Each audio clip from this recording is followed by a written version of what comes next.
Doctor PM Mishra, senior ENT consultant. मैं बनारस में हूँ और लगभग 30 सालों से नाक कान गले की प्रैक्टिस कर रहा हूँ।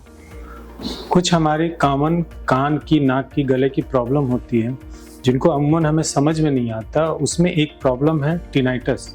उसके बारे में मैं बताना चाहता हूँ।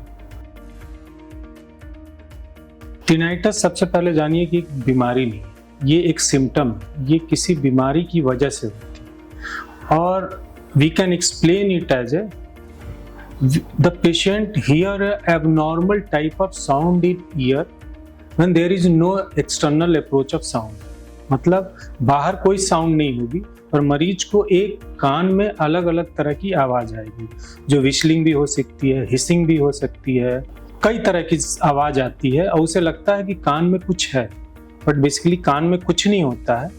तो डेफिनेशन कह सकते हैं कि without any external source, if the patient have a feeling of any extra sound in the year, that called tinnitus. इसमें साउंड 4-5 वेराइटी की होती है, पर हर एक साउंड टिनाइटस के अंदर ही इंक्लूड होती है। और टिनाइटस चूंकि कोई बीमारी नहीं है, ये किसी बीमारी का ट्रीटमेंट होता है, इसलिए ऑलवेज इसका ट्रीटमेंट तभी होता है जब कोई बीमारी हो। जैसे अगर मरीज का बीपी बढ़ा हुआ है, मरीज को थायराइड की प्रॉब्लम है, या मरीज को सर्वाइकल स्पॉन्डिलाइटिस है, या कान में कोई बीमारी है, तो उसमें टिनाइटस हो सकती है। और जब तक उसको हम क्योर नहीं करेंगे, टिनाइटस खत्म नहीं होती है। तो टिनाइटस ओरिजिन के हिसाब से भी 2 कारण से होती है। अगर उसका कारण कान से संबंधित है या कान के बाहरी पार्ट से संबंधित हो, दैट्स कॉल्ड पेरिफेरल टाइप। अगर ये कारण ब्रेन के अंदर है या सिस्टेमिक डिजीज, सिस्टेमिक डिजीज कोई जो बीमारी जो मरीज परेशान है उससे, लाइक ब्लड प्रेशर या थायराइड, उससे होती है, तो उसको सेंट्रल टाइप का होते हैं। तो हम नॉर्मली मरीज की हिस्ट्री लेके और उसका एग्जामिन करके हम ये बता सकते हैं कि जैसे पेरिफेरल टाइप है या सेंट्रल टाइप। इसमें डिफरेंस भी, इसका ट्रीटमेंट भी अलग अलग होता है। जैसे अगर मरीज को टिनाइटस है तो हम सबसे पहले मरीज को देखते हैं। हम कैसे मरीज का कारण ढूंढते हैं? कान का पहले एग्जामिनेशन होता है। अगर कान किसी भी वजह से बंद है, चाहे वैक्स हो, चाहे कान में सूजन आ गई हो, जैसे पहले होता था कान में ग्लास लगा के अगर हम बैठते हैं तो एक सी व्हिस्लिंग साउंड आती थी, तो जिस वजह से भी अगर कान बंद हो तो उसमें एक टिनाइटस होता है। इसके अलावा बाहर के कान से फिर अंदर का होता है, अगर मरीज का पर्दा फटा हुआ है या पर्दे के पीछे, जिसको मिडिल ईयर बोलते हैं, उसमें कोई बीमारी हो तो मरीज को एक एक्स्ट्रा साउंड होती है। तो ट्रीटमेंट भी अकॉर्डिंग टू कारण, कि अगर वैक्स है तो वैक्स रिमूव करिए, या अगर उसकी बीमारी है तो उसको क्योर करिए, तो टिनाइटस खत्म हो जाती है। लाइक अगर मरीज को कान में कुछ नहीं है तो फिर हम देखते हैं मरीज थायराइड का मरीज तो नहीं है, हाइपरटेंसिव मरीज तो नहीं है, मरीज को हिस्ट्री तो नहीं है सर्वाइकल स्पॉन्डिलाइटिस का, मरीज को ट्रॉमा की हिस्ट्री नहीं है कि कोई ब्रेन इंजरी वगैरह हुई है, तो उसमें उसके अकॉर्डिंगली ट्रीट करते हैं। एक्चुअली टिनाइटस ब्रेन से कभी नहीं आता। कुछ कारण ऐसे हैं जो कान में भी, जो इनर ईयर बोलते हैं, that called inner ear which contains a lot of hair cells. छोटे छोटे बाल की तरह सेल्स होते हैं और उन्हीं की वजह से हमें सुनाई देता है। कोई भी एक कारण, सिस्टेमिक कारण, अगर उन हेयर सेल्स को डैमेज करते हैं तो उससे एक टिनाइटस, उससे एक एक्स्ट्रा साउंड पैदा होती है, उसको टिनाइटस बोलते हैं, तो उसका क्योर होता है। और टिनाइटस में ज्यादातर केस में क्या होता है कि वो सिर्फ सब्जेक्टिव होता है। Subjective means the sound is only audible to the patient, not to the any other people which is nearby to that patient. कुछ कारण होते हैं, जैसे मरीज को बहुत ज्यादा ब्लड प्रेशर बढ़ा, उसमें कभी भी स्टेथोस्कोप लगाने से वो आवाज आती है, पर वो बहुत ही कम होती है।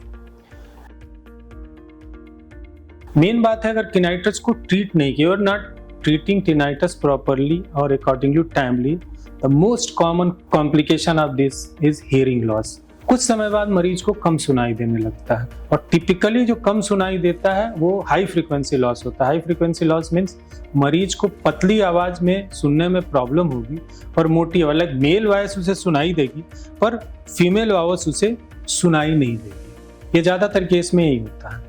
सर्वाइकल स्पॉन्डिलाइटिस भी एक ऐसी बीमारी है जिसमें बहुत ज्यादा टिनाइटस आता है, तो उसमें मरीज की हिस्ट्री होती है कि उसके गले में दर्द या उसके साथ चक्कर वगैरह भी आता है, तो वो टिनाइटस होता है। पर इसका, जैसे मैंने बताया, treatment depends on the cause, अगर मरीज के कान में वैक्स है तो वैक्स रिमूव करिए, मरीज का टिम्पैनी मेमोरी परफोरेटेड है तो उसको रिपेयर करिए। अगर मरीज के मिडिल ईयर मतलब पीछे का हिस्सा जो पर्दे के पीछे होता है उसको मिडिल ईयर बोलते हैं, अगर उसमें पानी भरा हुआ है या कोई बीमारी है तो उसको ट्रीट करिए। जैसे बहुत से समय सर्दी जुकाम में जब नाक जाम होता है तो मिडिल ईयर रिट्रैक्ट हो जाता है, उसमें पानी भर जाता है, तो उस केस में अगर उसका ट्रीटमेंट होता है तो टिनाइटिस अपने आप क्योर हो जाता है। अगर मरीज का समय रहते ट्रीटमेंट नहीं किया गया तो हियरिंग लॉस तो एक अलग चीज़ है, टिनाइटिस इतना ज़्यादा हो जाता है कि मरीज हमेशा परेशान रहता है। मरीज can go to the psychological changes, मेरे patient with anxiety and psychiatric problem also. और मेनली टिनाइटिस वहाँ ज़्यादा होता है जहाँ शांति होती है। तो मरीज जब भी सोने जाएगा, सब कुछ लाइट बंद करके सब बंद करके, तो कान में हन हन हन की आवाज़ आएगी और वो सो नहीं पाएगा। तो कम से कम इतना साइकोलॉजिकल प्रॉब्लम हो जाता है कि मरीज रात भर सोता नहीं है। जब सोता नहीं है तो स्ट्रेस और होता है, स्ट्रेस भी one of the cause of tinnitus. तो स्ट्रेस से और भी उसकी टिनाइटिस बढ़ती रहती है, तो उसको जल्दी से जल्दी ट्रीटमेंट करना ज़रूरी है। तो अगर आप कारण कोई नहीं दिख रहा है या कारण दूर कर लिए, अगर मरीज का टिनाइटिस ख़त्म नहीं होगा, then we go for the medical treatment. Actually tinnitus एक सिम्टम है, तो मेडिकल ट्रीटमेंट, जितनी भी मेडिकल ट्रीटमेंट होती हैं वो सिर्फ टिनाइटिस को थोड़ी देर के लिए सप्रेस कर देती हैं, कंप्लीटली क्योर नहीं करती हैं जब तक उसका कारण न पता जाए। अगर एक टिनाइटिस के क्रोन से मरीज का एंजाइटी और फ्रस्ट्रेशन दोनों दूर हो जाता है और मरीज कांस्टेंट रिंगिंग के प्रॉब्लम से खत्म हो जाता है। प्रॉब्लम यह है कि अगर इसके ट्रीटमेंट नहीं हुआ तो एक नॉर्मल आदमी की लाइफस्टाइल चेंज हो जाती है। वो रात भर सोता नहीं है, टिनाइटिस की वजह से परेशान रहता है, डे टाइम में वो जगा रहता है और उसका day to day life disturb हो जाता है। ट्रीटमेंट में मेडिसिन, कॉज रिमूवल, जो भी कॉज है, डायबिटीज है, हाइपरटेंशन है, मरीज की थायराइड है, सर्वाइकल स्पॉन्डिलाइटिस, उसको ट्रीट करना है, वैक्स है तो वैक्स हटाना है, मिडिल ईयर रिकंस्ट्रक्शन होता है कि अगर उस खराब है तो उसको बदलिए। इसके सिवा अगर सब कुछ भी नहीं है, मरीज को आराम नहीं मिल रहा है, तो रिसेंटली एक साउंड ट्रीटमेंट आया। डिफरेंट टाइप के सीडीज आते हैं, कैसेट्स आते हैं, जिसमें एक अलग तरह की म्यूजिक बजती रहती है।